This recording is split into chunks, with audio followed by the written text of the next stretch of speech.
Muy buenos días a todos y a todas. Comenzamos la segunda jornada del Congreso y la tercera conferencia plenaria que corre a cargo del profesor Eduardo Teiza, profesor titular, investigador y director de la carrera de Maestría en Derecho Procesal de la Universidad de La Plata. Eduardo Teiza ha presidido la Asociación Argentina de Derecho Procesal, el Instituto Iberoamericano de Derecho Procesal y desde 2019 es presidente de la Asociación Internacional de Derecho Procesal. Realizó el programa postdoctoral Jean Monnet en el Instituto Universitario Europeo y fue becario del CONICET, de la Académica de Derecho Europeo, de la Universidad de Bolonia y de la Sociedad Alemana de Cooperación Internacional. Entre 2016 y 2019 integró el Consejo Consultivo del Programa 2020 del Ministerio de Justicia y Derechos Humanos argentino, órgano responsable de la redacción del Código Procesal Civil y Comercial Nacional. Ha sido profesor invitado de numerosas universidades, entre ellas la Universidad de Turín, Bolonia, Génova, Brescia, Florencia, York, Pompeu Fabra, Medellín, Pontificia de Lima y también del Instituto Max Planck de Luxemburgo. En 2016 recibió el prestigioso premio Enrico Redenti por su destacada e impecable trayectoria profesional en el ámbito del derecho procesal civil. En el día de hoy nos propone una conferencia que lleva por título Michele Tarufo, ¿cómo comparar en materia probatoria? Cuando quiera, profesor Oteiza. Muchas gracias.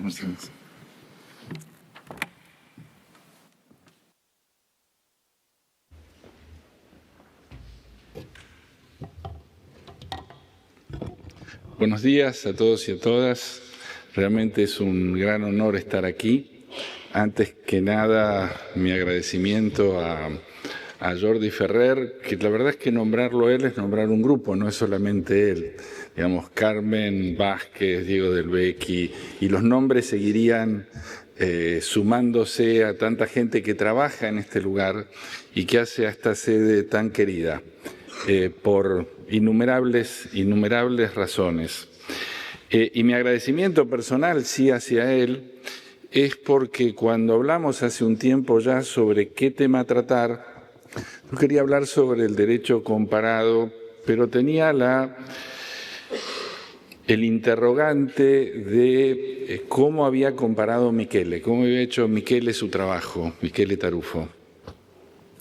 Y este desafío me llevó a reencontrarme en alguna medida con él, a volver a visitar sus textos, a tener una dimensión que en la cotidianeidad o en los muchos momentos que compartimos juntos era otra visión, otra dimensión. Así que mi segundo agradecimiento es por permitirme acá tratar de, a mi modo, dar una explicación de Sería banal hablar de la dimensión o del prestigio de Michele Tarufo, sino tratar de indagar, ir por los caminos de los desarrollos que él ha hecho en dos vertientes, en la vertiente de el comparado, pero el comparado en particular referencia a la prueba. En general, a Michele Tarufo se lo estudia en el campo de los precedentes, mucho en el campo de la filosofía del derecho, en el campo de las reformas posibles al derecho procesal y el de la prueba. Pero la conjunción de la visión de Michele Tarufo en el campo de la prueba y el derecho comparado, por lo menos a mí me generaba algunos interrogantes. Voy a comenzar esta introducción hablando en algo que me pareció oportuno llamar indicios íntimos, aunque no tanto. El aunque no tanto se refiere a cierta intimidad que mucha gente compartió con él y que a uno le permite seleccionar esto que fue íntimo por una parte, pero a la vez fue compartido con muchas personas. Y en segundo lugar, hablo de una obra en construcción porque estos momentos íntimos se refieren también a algo que, gracias a la personalidad y a las perspectivas que le puso Michele Tarufo a sus estudios, logró hacer una obra en construcción. Y la idea de obra en construcción enlaza el principio de lo que yo voy a presentar a ustedes con el final. Desde luego debía comenzar con el ex libri, porque Michele fue un puente entre generaciones, y el símbolo del ex libri que se presentó en la anterior edición del Congreso Mundial lo representa muy bien, y representa también esta sensación de unión entre personas, generaciones y proyectos de estudio. El primer paso, creo yo, de hoy empezó en 1992 con aquel encuentro que Jordi Ferrer describe cuando en un congreso de filosofía del derecho Paolo Comanducci lo presentó a Michele para la posibilidad de traducir el libro sobre proceso y prueba. Y allí comenzó una tarea que nada más voy a hacer una síntesis, pero me parece importante ver la línea de desarrollo, porque después del 1998 se dio en el 2002 la difusión de la prueba de los hechos, después de trabajo conjunto entre Jordi Ferrer y Michele Tarufo. Y de ahí siguió algo que también esta casa fue sede, como fue la colección de Filosofía y Derecho, que nos encuentra todos los días cuando salimos de la sede del Congreso en la exhibición de los libros y las presentaciones, pero que fue parte también, creo yo, de esta tarea común. Y a eso se le sumó un libro al cual voy a hacer particular referencia, que es el libro de Michele Tarufo, donde vuelca sus criterios comparatistas en el libro sobre la prueba, que tiene una historia particular al cual me referí, pero que también es parte de Girona y también es parte de esta convivencia de Michele con el grupo de Girona y con muchas personas más.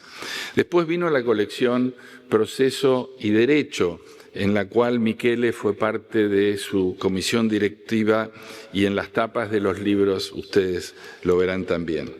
A ello le siguió la creación de la Cátedra Cultura Jurídica, donde subrayo aquí el término adrede, el término cultura, que va a tener mucha relación con los desarrollos que Michele también plantea en el campo del derecho comparado. A ellos se dio la coincidencia que Michele Tarufo deja la universidad por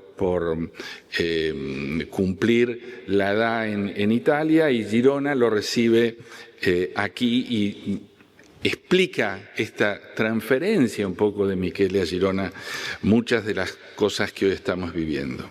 En el 2015, y aquí también a lo largo del desarrollo, cuando deje este primer punto voy a aludir, se da el homenaje a Michele Tarufo, un homenaje muy particular, porque no solamente allí la invitación fue, y lo recordará Jordi Ferrer seguro, a cada uno de nosotros que nos llamó para intervenir en ese congreso, nos decía: lo que les pido es que se opongan a Michele, no alaben a Michele, sino que vean qué de lo que hizo Michele no estaba o no lo compartían como posición.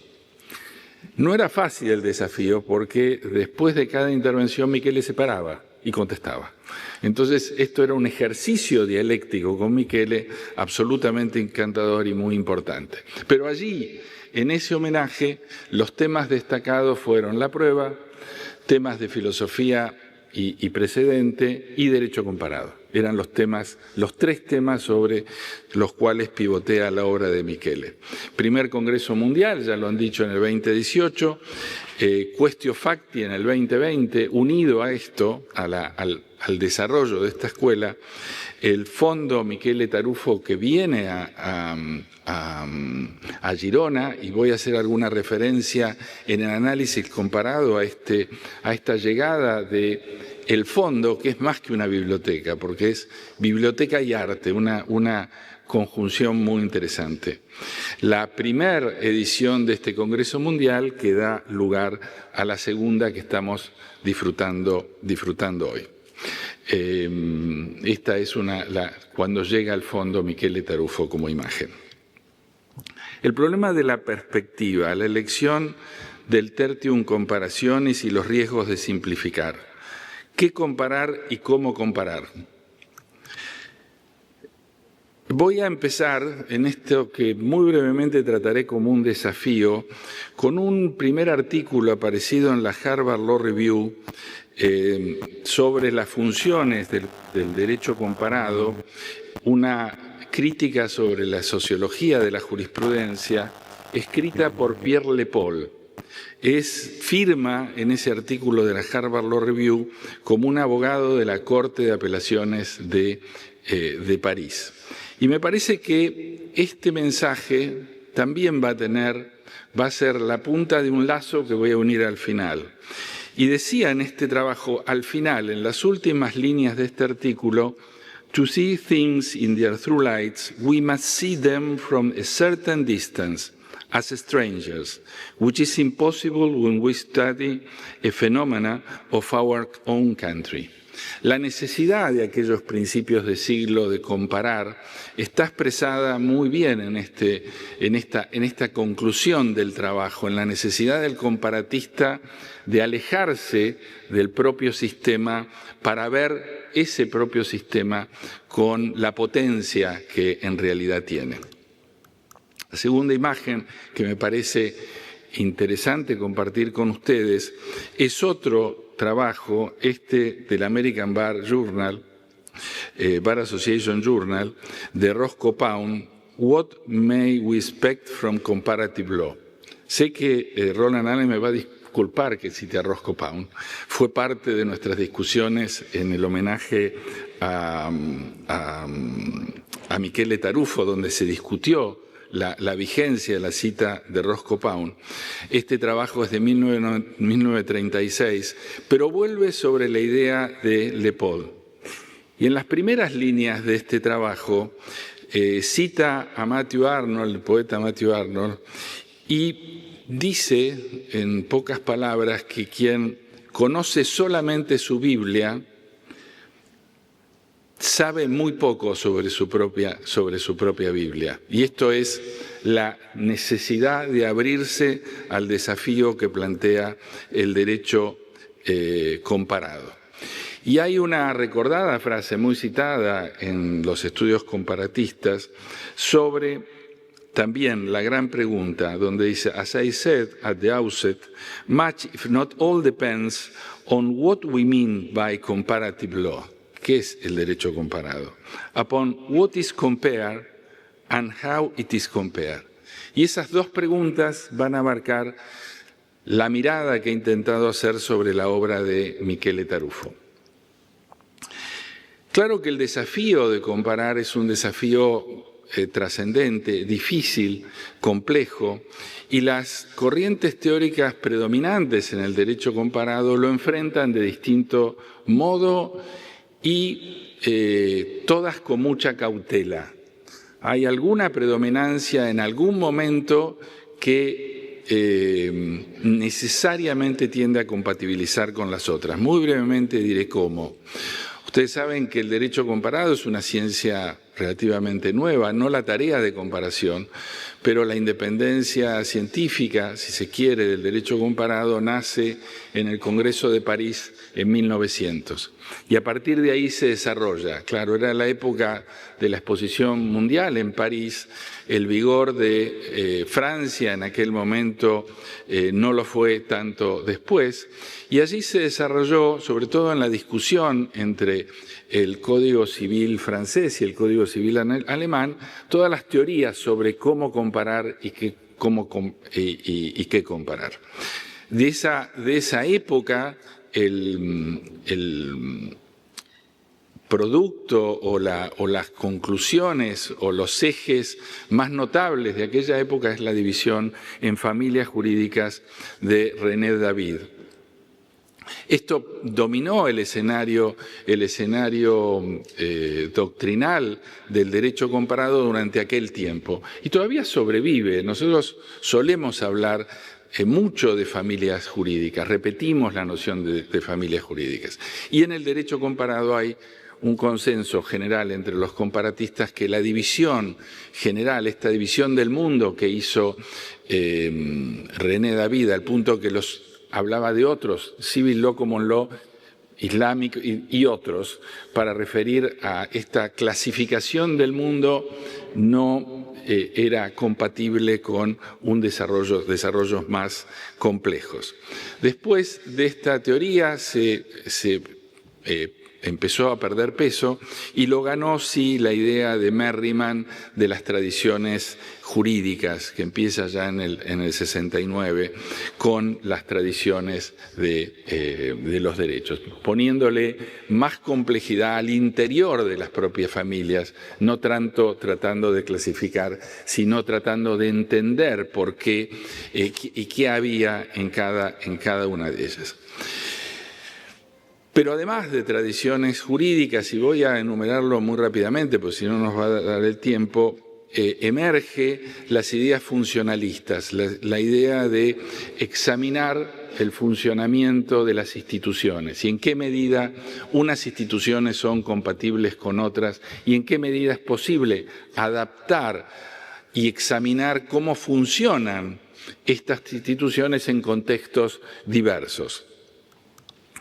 Y se discute todavía mucho cuando se pone en tensión la idea del funcionalismo que dominó a partir de los años 70 la obra de Zwicker con la idea de la cultura. La cultura emerge, sobre todo los estudios sociológicos de la cultura, como una iniciativa importante a la hora de ver qué comparar y cómo comparar. Una figura preeminente ahí es Pierre Legrand y desde luego también Friedman, que incorporan al comparado la necesidad de ver dónde se desarrollan esas instituciones y cómo. Claro que esto tiene tensiones y fenómenos globales. Todas estas preocupaciones, a mí me toca he tenido a mi cargo un curso de Derecho Comparado en el doctorado de la Universidad Pompeu Fabra, y tal vez una de las mejores formas de aprender una materia sea enseñando también. Y el desafío de enseñar derecho comparado me hizo descubrir que a veces cuando comparaba sabía poco de cómo comparar. No tenía presente la discusión teórica de cómo comparar. Y enfrentarme a tensiones efectivas que hay en el comparado. Una tensión que me parece importante subrayar es entre el parroquialismo y la globalización.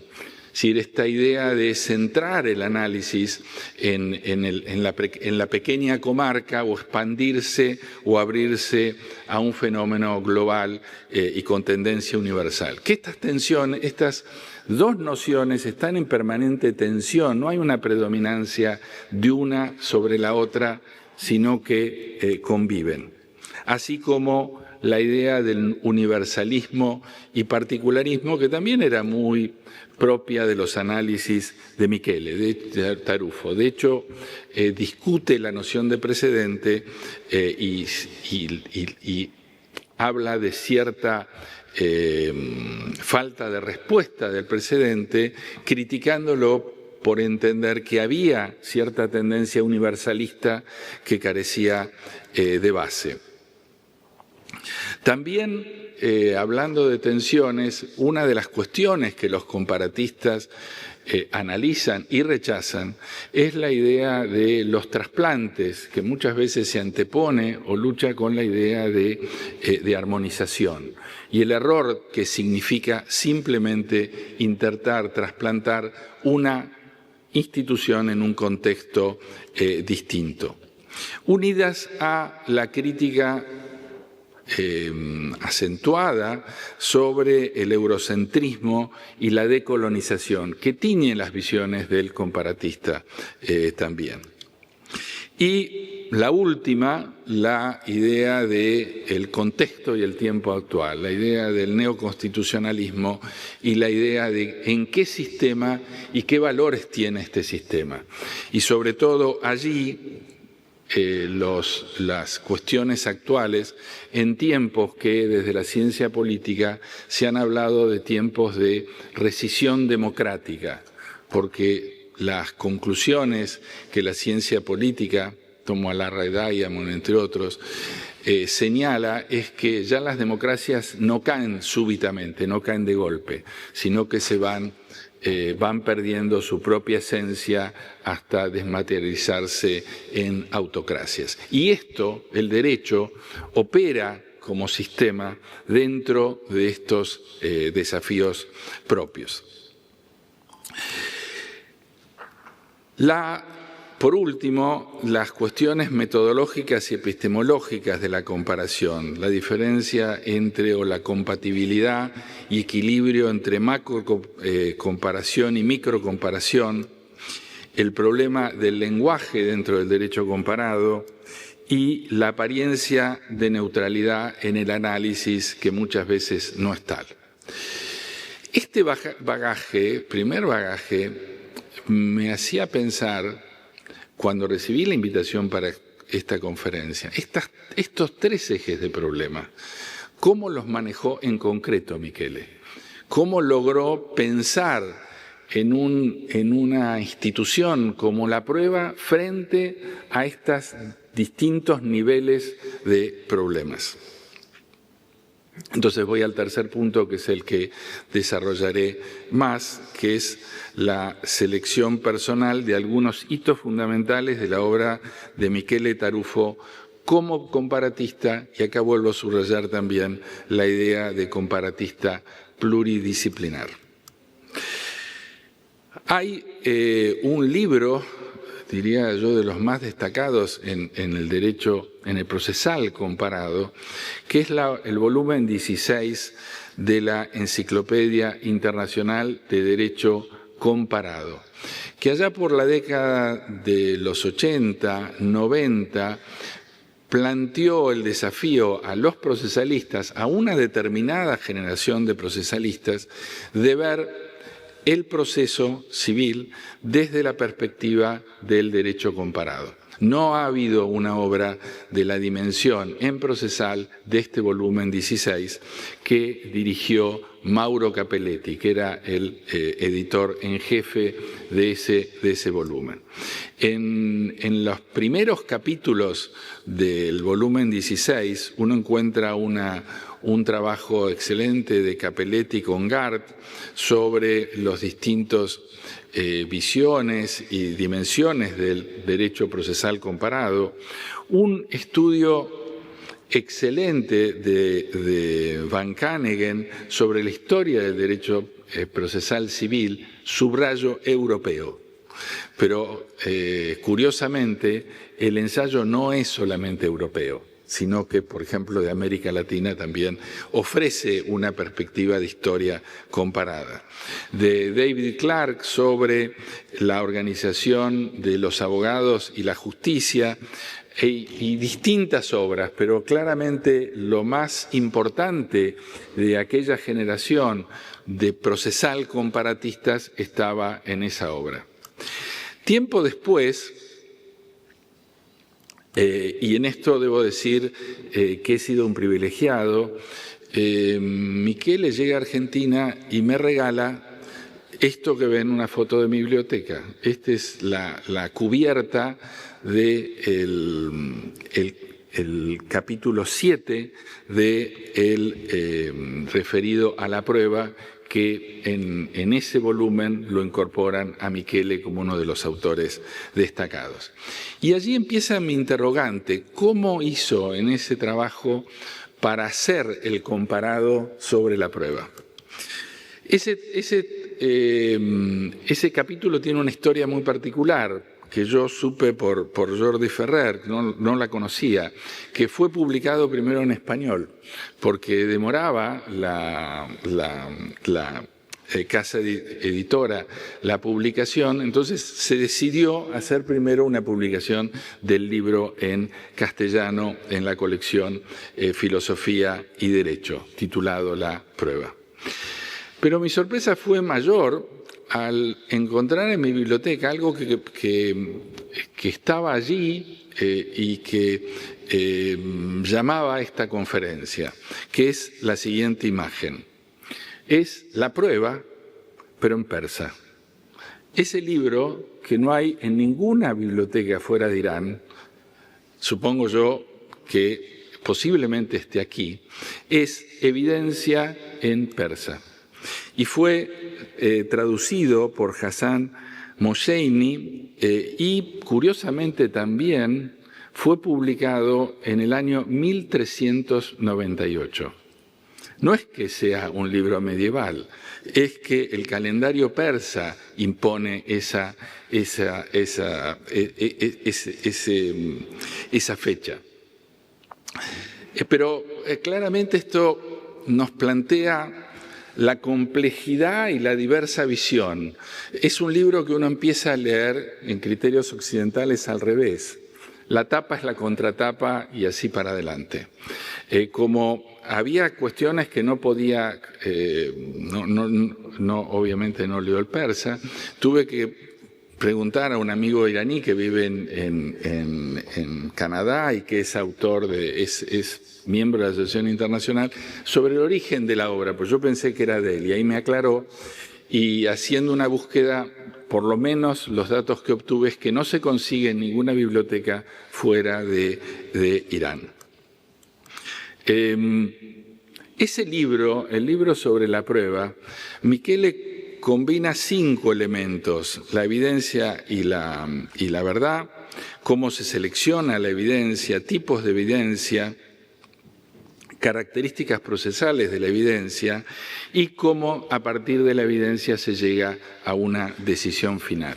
Pero comienza el libro con una estrategia como comparatista por el capítulo primero y allí vuelve claramente sobre el tema de la verdad. Habla sobre las distintas experiencias de derecho comparado de todo esto en un libro tremendamente informado, pero el núcleo central, el núcleo de su interés es prueba y verdad. A partir de este libro me parecía necesario ir un poco hacia atrás, ver un poco los comienzos. Ustedes saben que en la anterior edición de este congreso fue anunciado y lo presentó Luca Pasanante la tesis de laurea de Michele Tarufo sobre contribución a las máximas de experiencia. Y en la introducción explica algo que también es singular, que Michele Tarufo en el Colegio Giglieri toma antes de recibirse un curso de lógica deóntica y en ese curso conoce a quien era muy cercano en su generación porque tenía pocos años más que él, 30 años, Amedeo Giovanni Conte, con quien Michele intenta iniciar su carrera como filósofo. Conte era muy joven, no le podía ofrecer una carrera académica a Michele Tarufo, entonces le sugiere que trabaje con Vittorio Denti. Ese libro fue encontrado, se rescató de la memoria de Luca Pasanante y junto con Jordi Ferrer hicieron un primer examen de ese libro y claramente estaba más que justificada su publicación traducida por Perfecto Andrés Ibáñez, que fue publicado hace pocos años. A ese libro le siguió en 1970 el libro sobre estudios sobre la relevancia de la prueba, que es nuevamente publicado en el 2023. Y acá hay algún dato que me parece también interesante compartir con ustedes, que era algunas opiniones sobre aquel iconoclasta Michele Tarufo. Además está decir que en el libro anterior, en el primer libro, en su tesis de laurea, Michele empieza criticando duramente a Stein y a toda la escuela italiana por su falta de criticidad sobre las máximas de experiencia. En cuanto a las opiniones sobre Michele, Giovanni Tarello, un filósofo, decía que se trata de una excelente monografía sobre un tema muy difícil del proceso civil y de una contribución notable a la teoría del derecho. No compartía esta visión Salvatore Sata, que en Quaderni di diritto del processo civile decía: no me habría ocupado del libro de Tarufo si no fuera un joven ciertamente dotado de cualidades, pero desviado por la moda imperante, que ha reducido a un juego aquella augusta cosa que es el derecho. Fulminante. Creo que Sata se equivocó en su juicio aquí sobre la obra. De hecho, la edición, años después de la publicación, 40 años después, 43 años después del estudio de Tarufo, demuestran esto. El capítulo segundo de aquel primero o segundo libro, depende cómo uno lo quiera contemplar, era el juicio de relevancia en los ordenamientos de civil law, de common law y de los países socialistas, donde Michele Tarufo empieza a desarrollar muy claramente la idea de la necesidad de la comparación. Unida a su vínculo, yo creo que voy bien con el tiempo, pero lo perdí, Mercedes, al tiempo. Voy bien, bueno. Esta idea de las escuelas jurídicas y de la relación maestros-discípulos me lleva a una segunda publicación muy importante de Michele Tarufo, que fue en el primer congreso institucional de la Asociación Internacional de Derecho Procesal como la conocemos hoy. Es en 1972 donde la Asociación Internacional en México cobra forma de tal. Antes se hacían congresos mundiales, pero no estaba formalmente constituida. Fue la iniciativa, junto con Alcalá Zamora, de Vittorio Denti, de Mauro Capelletti y Marcel Storme, las que le terminan dando vida a la Asociación Internacional de Derecho Procesal.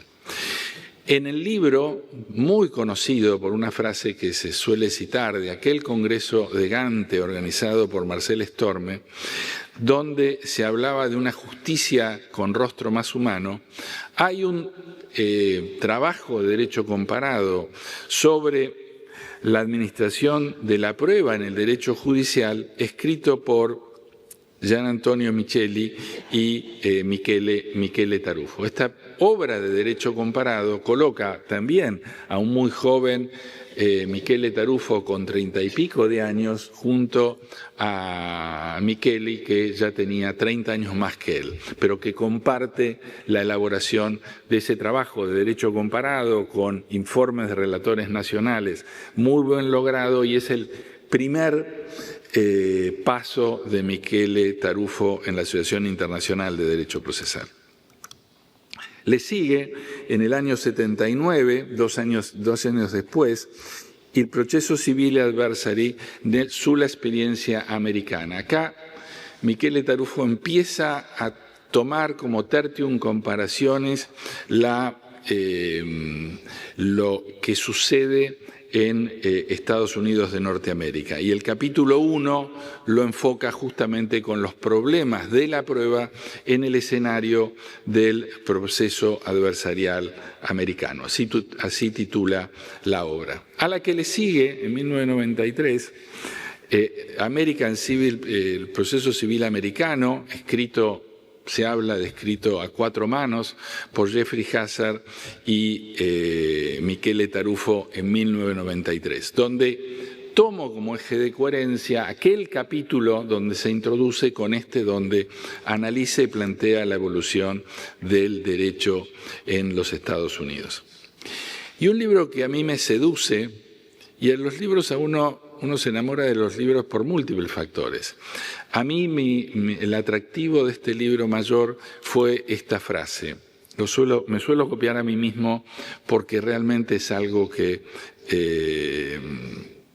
me revela la posición de Michele Tarufo. Y allí, en la primera página, Michele pone algo que es distintivo de él. Dice, Jordi Ferrer me pidió que no mezcle el italiano con el castellano para no enloquecer a los traductores, pero hay cosas que se entienden muy sencillo. Creo que los traductores lo pueden hacer. Dice, se vedi un confine, attraversalo, poi voltati, scoprirai che non esisteva. La sola idea de acercarse al confín, atravesarlo y ver que no existe como tal, es un desafío que nos impone a mirar lejos, a poner la mirada lejos. Y pone entre paréntesis algo que también es, yo podría decir que es casi borgiano, del diario apócrifo de Gengis Khan. ¿Puede haber un diario apócrifo? Bueno, como sea, para Michele existía ese diario apócrifo. Ese diario apócrifo me llevó por un camino que me parece que revela algún pensamiento de Michele que está puesta en esta frase del libro, que es Italo Calvino y las ciudades invisibles. Hay algo en esa frase, porque uno puede mirar los libros y contentarse con entender a lo largo su contenido. Puede encontrar en ellos un diálogo especial y para mí hay un emparentamiento en esa cita que hace Michele Tarufo, el libro de Italo Calvino y el desafío de comparar. En el libro de Italo Calvino hay también algo que me parece que relevante y que une generaciones, curiosas generaciones, porque une un abuelo con su nieto. El abuelo es Gengis Khan, el nieto es Kublai Khan. Escribía Italo Calvino y ponía en boca de Marco Polo y de Kublai Khan. Después del crepúsculo, subrayé crepúsculo porque es como confín. No es atardecer, no es amanecer, es un punto del sol intermedio. En las terrazas del Palacio Real, Marco Polo exponía al soberano el resultado de sus viajes. Habitualmente el gran Khan terminaba las noches saboreando con los ojos entrecerrados estos relatos, hasta que su primer bostezo daba al séquito de pajes la señal de encender las antorchas para guiar al soberano hasta el pabellón del augusto sueño. Pero esta vez Kublai no parecía dispuesto a ceder a la fatiga. Y acá viene el mensaje comparado. Dimmi ancora un'altra città, insisteva. Era l'alba quando disse, Sire, ormai ti ho parlato di tutte le città che conosco. Le decía, dime ahora otra ciudad, insistía. Era el alba cuando dice, Señor, te he hablado de todas las ciudades que conozco. Ne resta una di cui non parlai mai. Hay una de la cual no hablas nunca. Marco Polo inclinó la cabeza. Venecia, dice il Khan. Marco sorrise. E di che altro credevi che ti parlassi? El emperador no pestañeó. Marco sonríe y le dice, ¿de qué otra crees que te hablaba? Sin embargo, no te he oído nunca pronunciar su nombre. Y Polo, ogni volta che describo una città, dico qualcosa di Venecia. Esto me une el principio de ver las cosas con su verdadera luz y entender que siempre desde un punto subjetivo hablamos sobre lo propio, que van a encontrar un lazo de esto sobre el final. En ese libro hay un trabajo que se llama Dimensión Transcultural de la Justicia Civil y que fue publicado en castellano, en italiano y en inglés. En inglés está publicado en Transcultural Dimension of Justice en la Comparative Law Review en el año 2000 y también aparece en la revista trimestral de Derecho Procesal en el mismo año. Lo que me subyuga de este trabajo es que en el último libro de Michele, en verso La decisione giusta, es el capítulo 6. Es decir, me parece que no hay duda que estaba absolutamente convencido de que esa idea lo representaba, la idea de la dimensión transcultural de la justicia civil. Cuando discutimos en el homenaje a Tarufo y sobre todo Steve Burbank trabajó sobre la Michele Tarufo comparatista, él justamente hablaba de este trabajo publicado por Michele Tarufo en el año 2000. Después voy a volver sobre esta cuestión. Allí cita Michele Tarufo en la nota 1 y en la 3 a Loren Friedman en The Horizontal Society y The Republic of Choice, Law, Authority and Culture y Is There a Modern Legal Culture? Todas obras que abrieron una vertiente cultural en los análisis opuestos a las ideas meramente funcionalistas. Michele Tarufo, la obra de Michele Tarufo parece que se inscribe también, porque de prueba habla esto también de los principios de derecho procesal transnacional de Ali Unidroit, que emparenta con el código modelo al que hacía referencia Carmen Vázquez y con un tercer proyecto, que es el proyecto de Eli Unidroit sobre las reglas modelo de proceso civil. Uno puede decir que difícilmente tengan aplicación en concreto en los estados estos proyectos, pero yo creo que estos proyectos tienen la innegable ventaja de ser escritos conociendo las realidades de los países, pero con la expectativa que puede tener un académico de mejorar esa situación y no verse presa de muchos de los conflictos que hay que sortear cuando hay que adecuar una estructura, unas instituciones procesales a una determinada estructura de la justicia. Ya cerca del final vuelvo sobre Girona en el 2015 y el título que se dio a ese congreso, que era un jurista pluridisciplinar, para hablar del pensamiento de Tarufo y que fue titulado en el libro como Debatiendo con Tarufo. Allí hay dos discusiones relevantes sobre Tarufo comparatista. La primera es la que hacía mención de Steve Burbank sobre proceso y pragmatismo.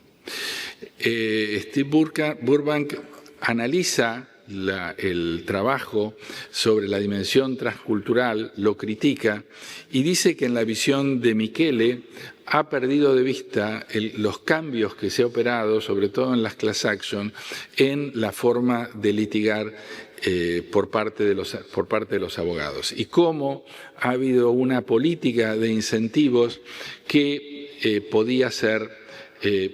determinó que esto cambiara. Y en aquella reunión, Michele dijo algo que a mí también me sorprendió. Dijo, solamente la gente estúpida nunca cambia. Y reconoció que la visión de aquel trabajo podía ser razonablemente observada, lo cual me parece una muestra de humildad académica que deberíamos reconocer. No se aferró a una defensa, sino que reconoció que algunas de aquellas cuestiones sobre todo no estaba el libro de Kegan, el cual tenía mucha incidencia sobre pensamiento, algunas cuestiones que había escrito en un momento determinado no respondían o no daban cuenta y eran excesivamente abstractas frente a las objeciones iconoclastas, como lo llamaba Steve Burbank, sobre el altruismo individualista, que le parecía que era una abstracción que no respondía a criterios comparatistas útiles. Y hablaba sobre las particularidades de las class action, sobre todo Burbank, sobre todo a partir de las legislaciones de los años 60 y 70 como procesos, lo que llamamos en América Latina procesos estructurales. Una segunda crítica de Roland Allen sobre los peligros de la investigación en derecho comparado formulada a Micheli. La crítica hablaba sobre la falta de demostración empírica y la insuficiencia de la especulación analítica. Y subrayaba, en esto lo comparto, que no basta con leer los códigos y escoger unos cuantos autores, que hay que ver o indagar sobre la realidad. La medida o el acierto con que uno haga esas tareas es una cuestión de límites y a veces difícil de juzgar. A lo cual hablaba sobre una posición retórica sobre el proceso americano, confrontándolo con el europeo en cuanto al grado de búsqueda de la verdad de uno y otro. Frente a este reproche, creo que Michele se defiende solo. Another point is about the problems and the dangers of comparative law.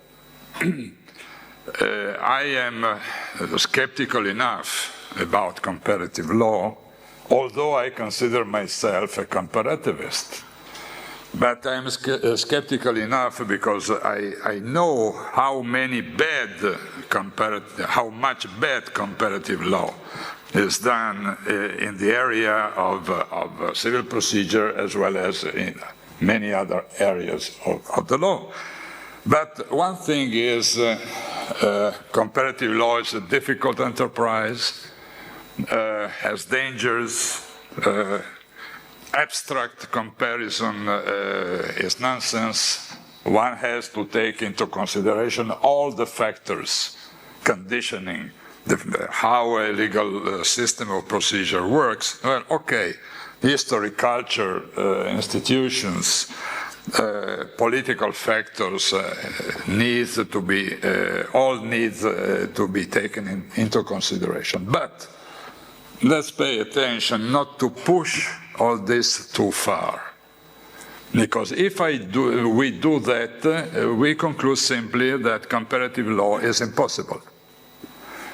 And as a comparativist, I cannot share this conclusion, because I am accustomed to believe, as many comparativists do, that one of the best ways to know your own legal system is to look at it from the outside.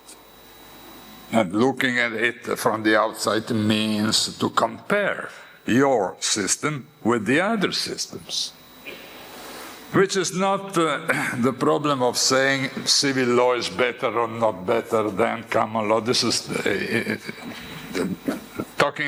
thinking that way is stupid. And although I am very critical considering the American adversarial system, I'm not saying that the civil law procedural systems are better.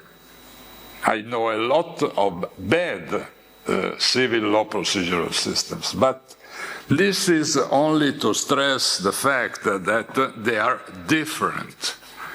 Now, from the point of view, the less general one, from the point of view of the search of truth, we can analyze different systems in order to say this is more truth-oriented and this is less truth-oriented.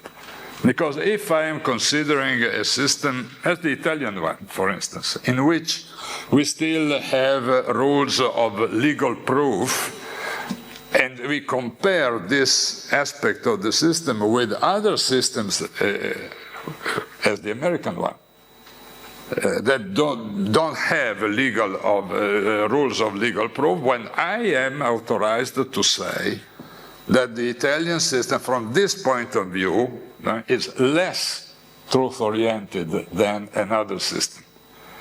Because if we don't work that way, simply as I said before, we should conclude that comparing legal systems is stupid and leads to nowhere, which is not. Because in the experience of the good legal comparison, we learn a lot about other legal systems, as I learn a lot as a comparativist about my own Italian legal system. Bueno, ahora ya para el final algunas conclusiones basadas un poco en la posición de Michele Tarufo.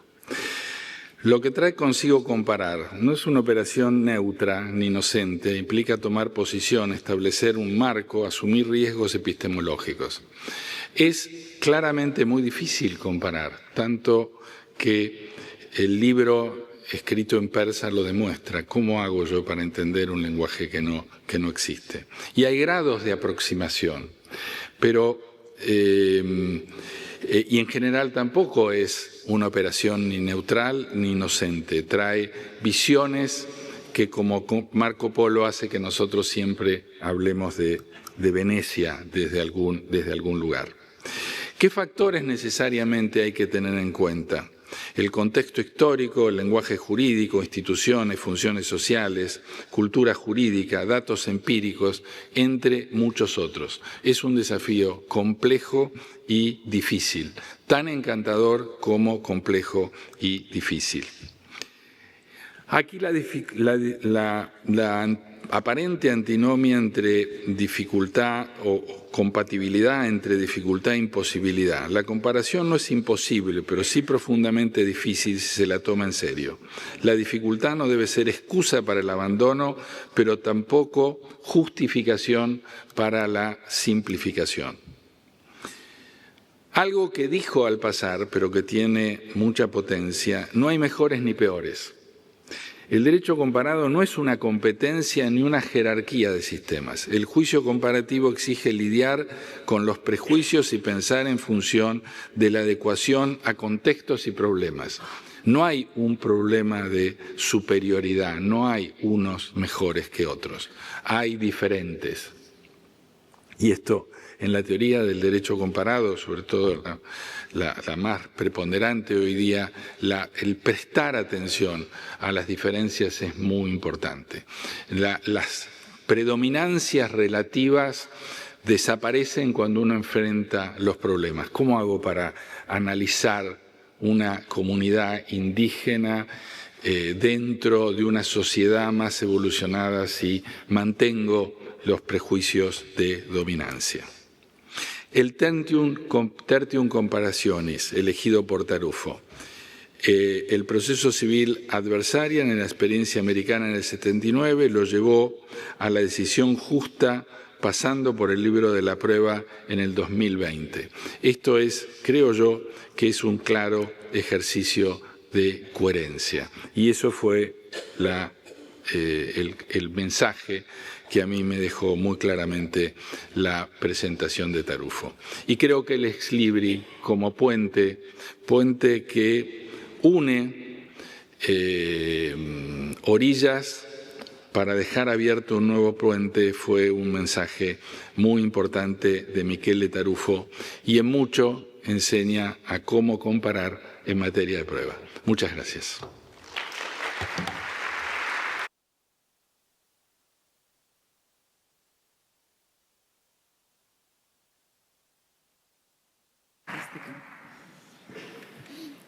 Muy bien, pues muchísimas gracias al profesor Oteiza por su magnífica conferencia y comenzamos el turno de intervenciones. En primer lugar, con el profesor Jordi Ferrer Beltrán, que ha pedido la palabra.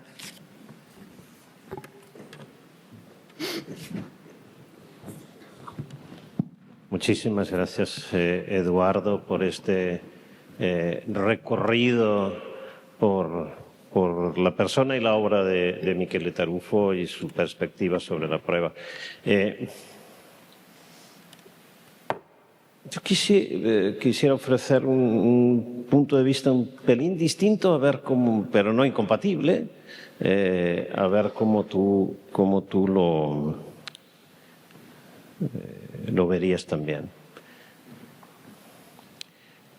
Pensando bien, no sé si esa idea de jurista pluridisciplinar que titulamos en el Congreso de 2015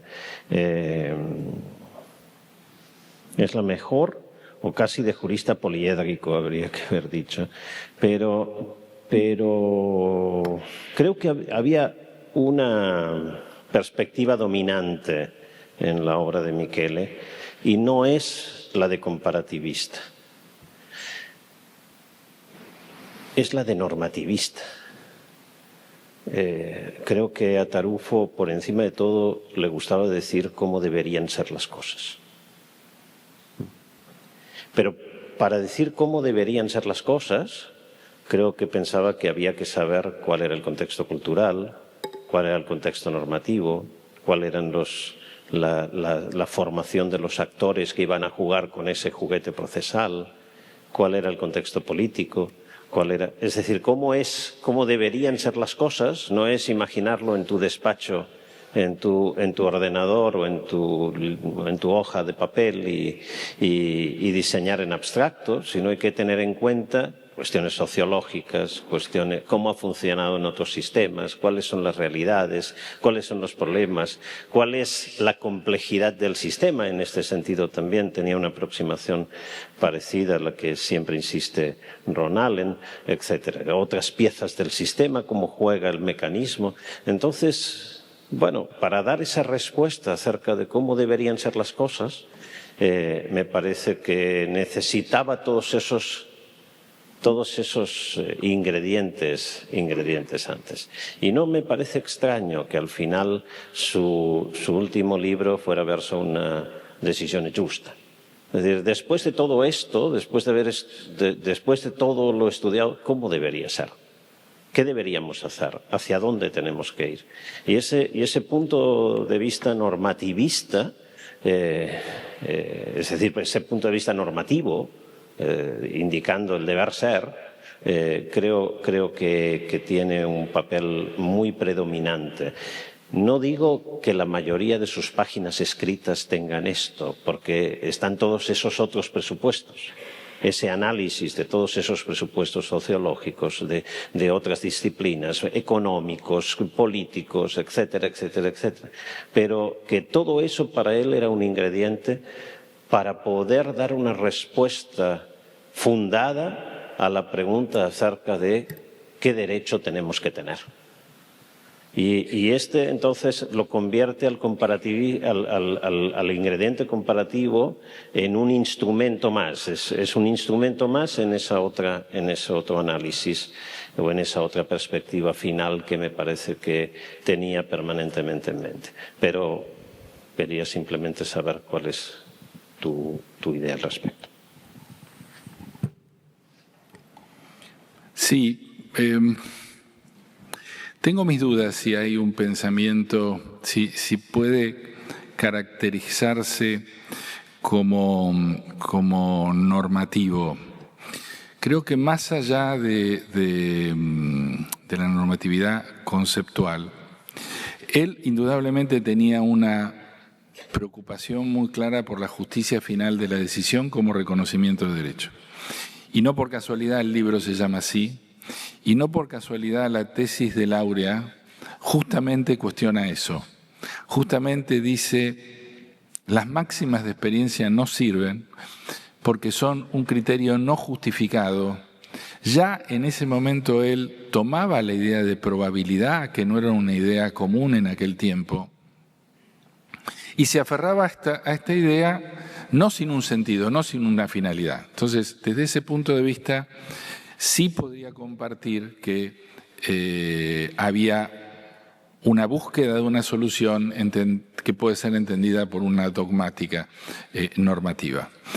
Pero me parece que esas páginas, tantas páginas, nos muestran una imagen de un mayor color, de una mayor intensidad y de mayores contrastes, de una obra que recorrió muchas pruebas y contrapruebas sobre la misma idea.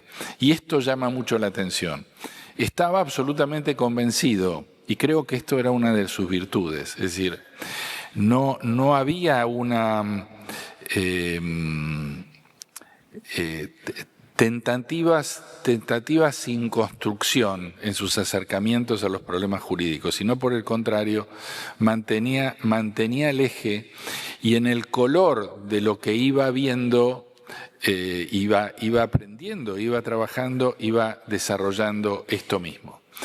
Porque si bien es cierto que la decisión justa es un ejemplo, también hay un criterio que se le antepone, como es todo su trabajo con el grupo de Bielefeld y la idea de la estructura de una corte y el valor del precedente, que parecían no tener nada que ver, apoya sobre lo mismo, porque esa va a ser, el precedente al fin descansa también sobre una decisión para él que tenía que tener un grado importante de verdad. Pero esto me lleva a, no sé si puedo compartir que el comparatista no era tan relevante, porque en su experiencia vital, la exposición al comparado transforma su propia visión. Y transforma su propia visión, esto es de cuño absolutamente personal, y tal vez replique lo que esté trasladando lo que me sucede, que es el desconformismo con lo propio, hace que uno mire afuera buscando respuestas, porque muchas veces las propias realidades uno no las puede entender como nuestros propios sistemas quedan aferrados. Y Michele respiraba un poco fuera de Italia para entender Italia. Nunca negó su pertenencia a su propio sistema nacional, pero el sistema nacional no le ofrecía respuestas. Creo que en ese punto tanto Mauro Capelletti como Michele Tarufo transitaron los mismos caminos. Fueron a buscar aire donde no lo encontraban en su propio país. Y por fortuna mantuvieron su propia visión mirando desde afuera. Y esto es, fuera de que el propósito pudiera ser normativo, la idea encantadora es que hubo una multiplicidad de experiencias en un viaje riquísimo. Y el viaje riquísimo nos queda con todo ese color de páginas.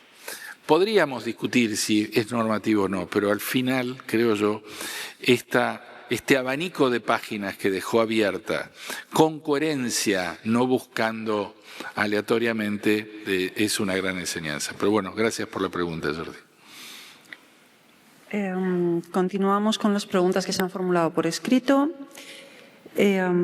Considerando la reproducción de regulaciones de un sistema en otro, como por ejemplo la creación de legislaciones en América Latina inspiradas en el Reglamento de Inteligencia Artificial, ¿podría entenderse este trasplante normativo como una nueva forma de colonialismo?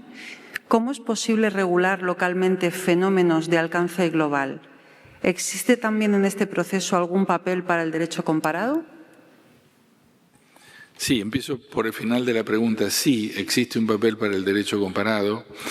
Justamente el derecho comparado se ha ocupado muchísimo de las posiciones tanto eurocentristas. No, lo de eurocentrismo no es solamente referido a Europa, sino relaciones de dominancia y de preponderancia y reflexiva. América Latina es una región surcada por los trasplantes. De hecho, mi primera, y esto hago mal por ahí en contar una experiencia personal, pero en la Asociación Internacional, la primera vez que me tocó trabajar con Tarufo fue en un coloquio de la Asociación Internacional en Tulane en 1998. Y la Asociación Internacional me encargó que trabajara sobre abuso del proceso para América Latina. Y yo veía que a mis otros colegas le pedían que hable de Japón, que hable de España y Portugal, pero a mí me pedían una región entera.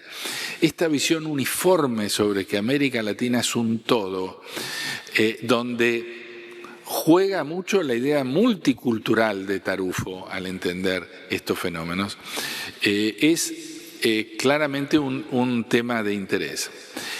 Claro que el trasplante entra en sincronía con otras nociones como es la cross-fertilization y la armonización.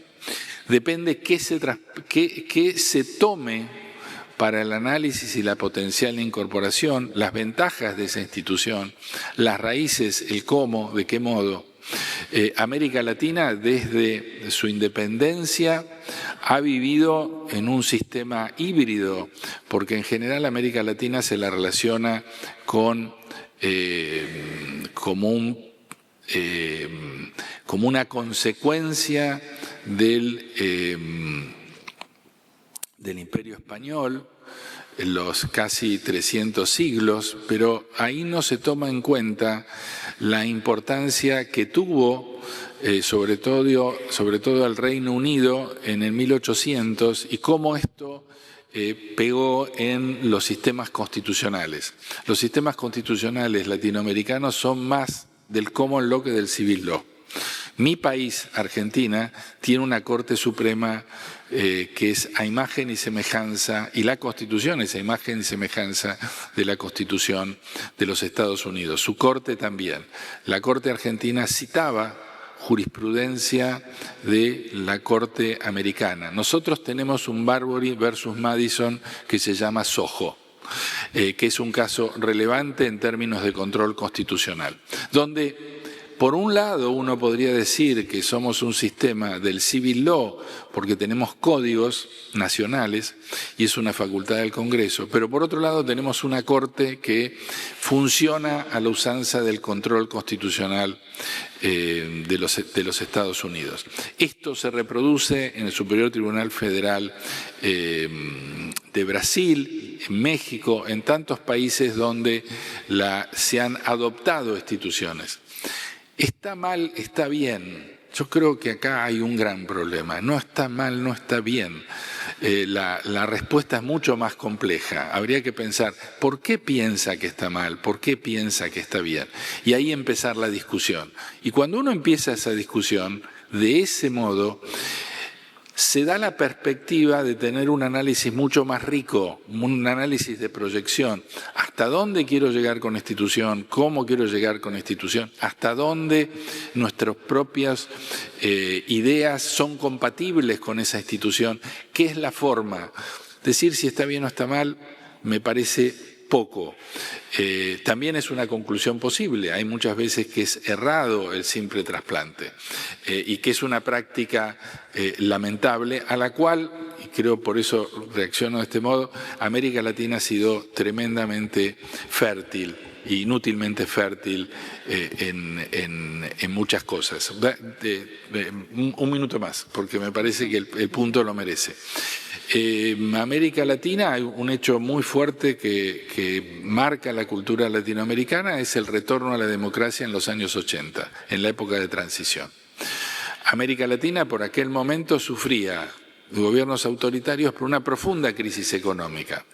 ¿Qué sucedió en aquel momento? Sobre todo el Banco Mundial y algunas agencias internacionales prestaban ayuda para imponer el propio modelo. Esos son los trasplantes inadecuados y de eso hubo muchísimo y creo que es una práctica a erradicar. Pero esto no significa que uno pueda manejar enclaustrado y cerrado hacia adentro. Tiene que estar abierto pero atendiendo a las ansiedades de la propia sociedad.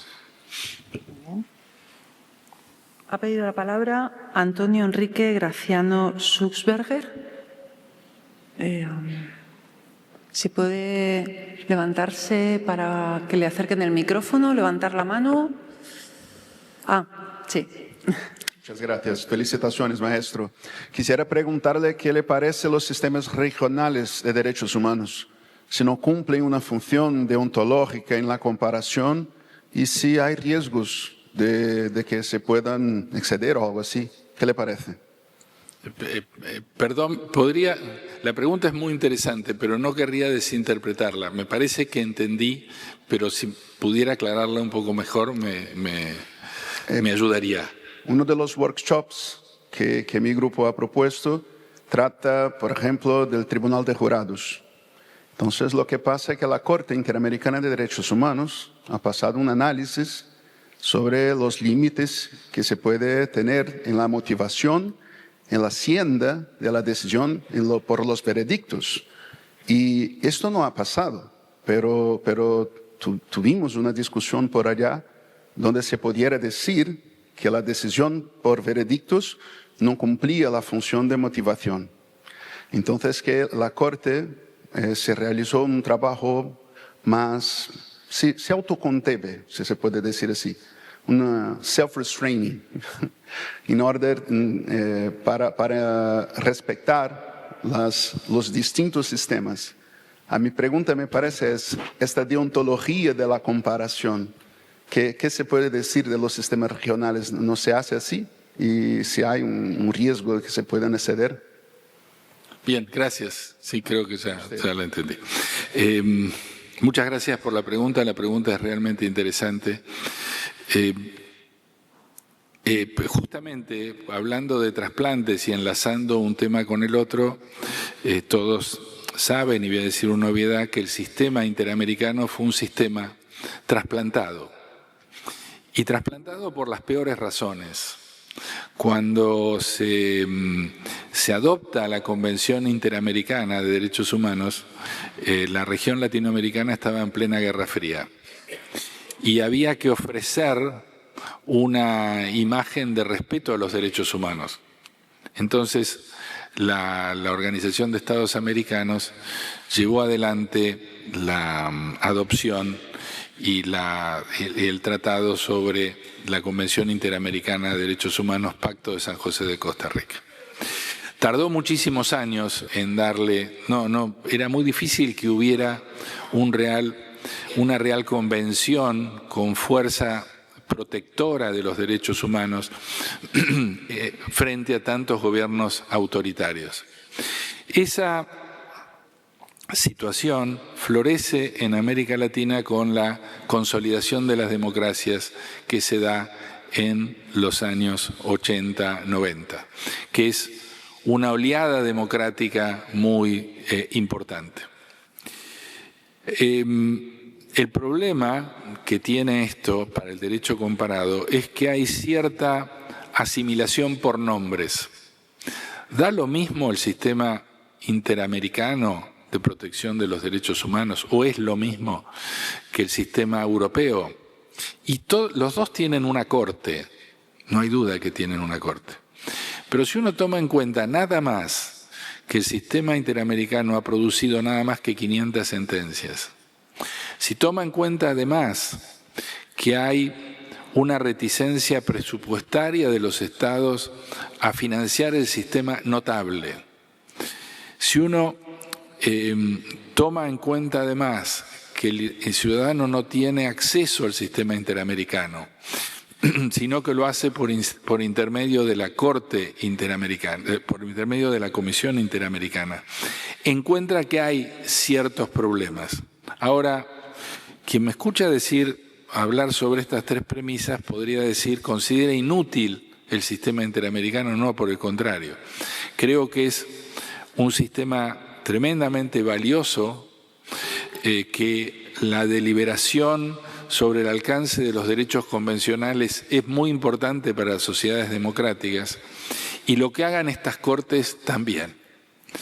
Pero hay veces que los juristas, cuando tratamos el sistema interamericano, tendemos a decir, lo dijo la Corte Interamericana.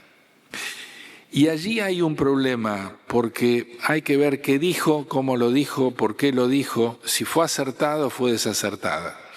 No basta la cita de la abstracción a la cual hay una gran propensión.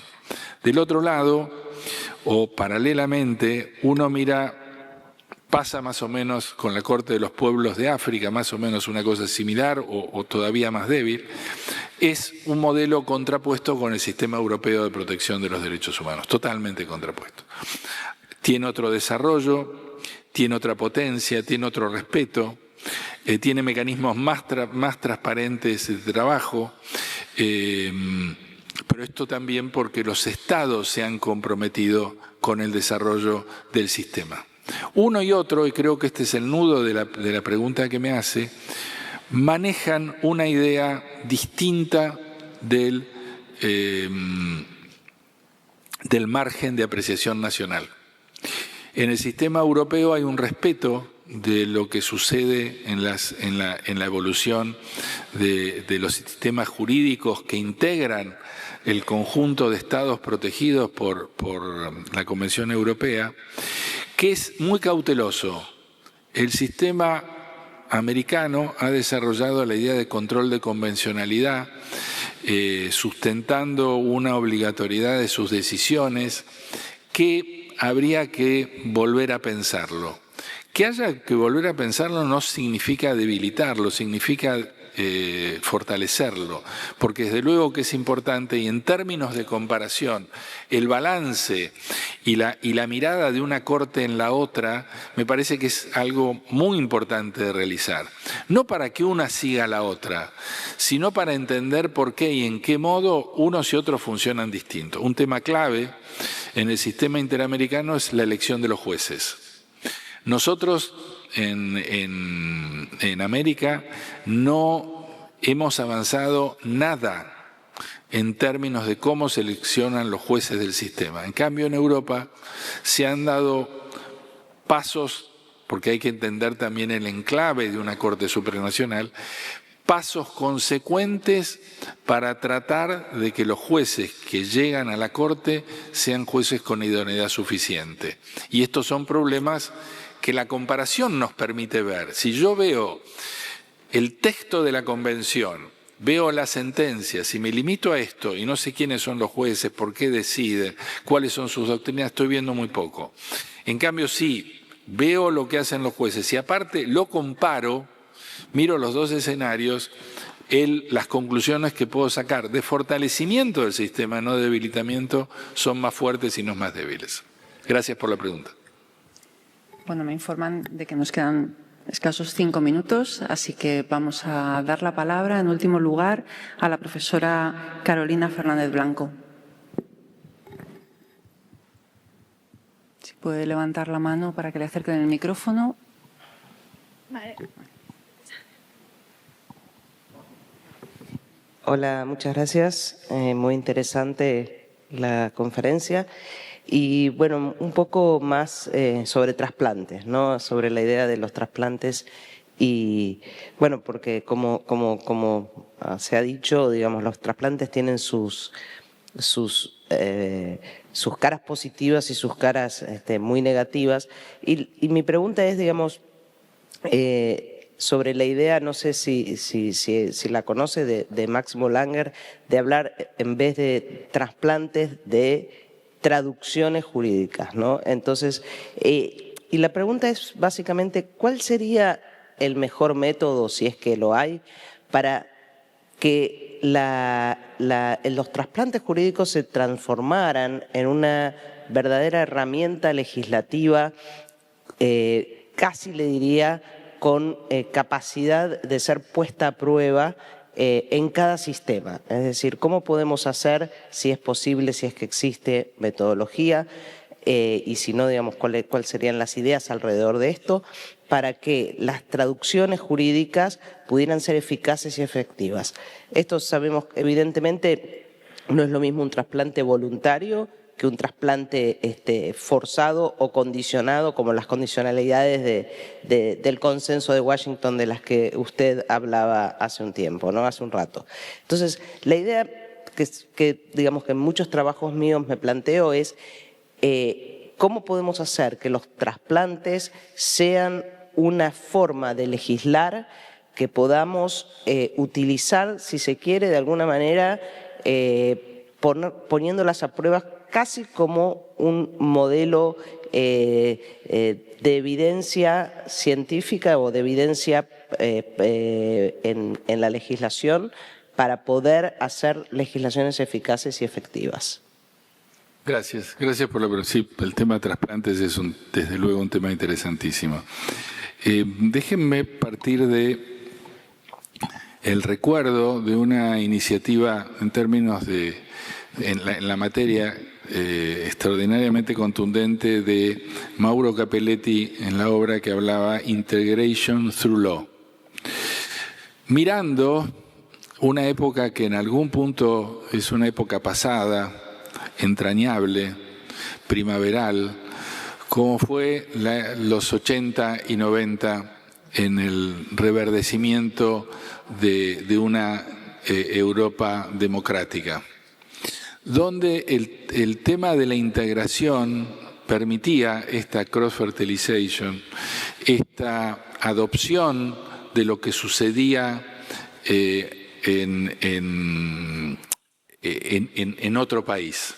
Y creo que Europa dio muestra de esto, haciendo un proceso armónico donde primero se ponían a consulta de los estados, después se buscaban las opiniones, se trataban de compatibilizar el engranaje jurídico de la Unión Europea. Me parece que es importantísimo a tomar. Pero estamos hablando de un escenario donde esa idea de poder convivir con el otro era muy intensa, no había una idea de dominancia. ¿Cómo traduzco una institución? Primero compatibilizándola con mi propia cultura y sabiendo qué cosas estoy dispuesto a hacer y qué cosas no. Después viendo qué beneficios concretos en forma neutral tiene la adopción de un sistema. Desde luego que fácilmente uno ve que hay sistemas más aptos que otros, hay instituciones que que generan mejor rendimiento. Pero para eso tiene que haber sistemas políticos abiertos, tiene que haber básicamente aquello de Karl Popper, sociedades abiertas a las experiencias de otros. Y una mirada atenta a que el fracaso del trasplante es muy caro para las sociedades, porque armada una institución, el proceso de desarme y caída es lento y doloroso. Entonces, creo que hay que ser cauto y partir de una primera pregunta: ¿para qué necesito aquello que creo necesitar y con qué recursos cuento?